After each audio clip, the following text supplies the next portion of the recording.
நேயர்களுக்கு அன்பு கலந்த வணக்கம். நான் உங்கள் ஜெயலட்சுமி வெங்கடேசன்.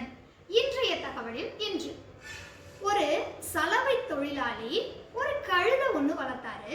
அது என்ன பண்ணுமா, தினைக்கும் அவர் கூடவே இந்த கரையில இருந்து அந்த கரைக்கு பொதிய சுமந்துட்டு போயிட்டு திரும்ப அங்க இருந்து இங்க கொண்டு வந்து கொடுக்குமா. ஒரு நாள் அந்த கழுதை ரொம்ப தளர்ந்துருச்சு. இந்த மாதிரி பொதிய சுமந்துட்டு போகும் பொழுது தட்டு தடுமாறி பக்கத்துல இருந்த கிணத்துல போய் விழுந்துருச்சு.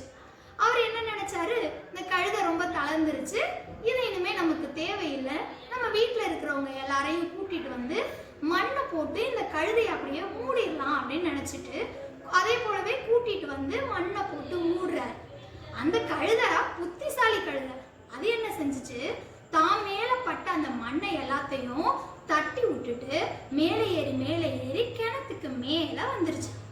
அதாவது நண்பர்களே, சில மனிதர்கள் அப்படித்தான் நம் மீதும் தேவையற்ற குற்றச்சாட்டுகளையும் அவமானங்களையும் வீண் பழிகளையும் சுமத்துவார்கள். ஐயோ இப்படி ஆயிடுச்சே அப்படின்னு துவண்டு மட்டும் போயிடாதீங்க. அந்த பழியையும் அவமானத்தையும் யார் நமக்கு கொடுத்தாங்களோ அவங்க ஆச்சரியப்படும்படி நாம் வாழ்க்கையில் உயர்ந்து காட்ட வேண்டும். அப்துல் கலாம் ஐயா சொன்ன மாதிரி, கஷ்டம் வரும் பொழுது கண்களை மூடாதே, அது உன்னை கொன்றுவிடும்.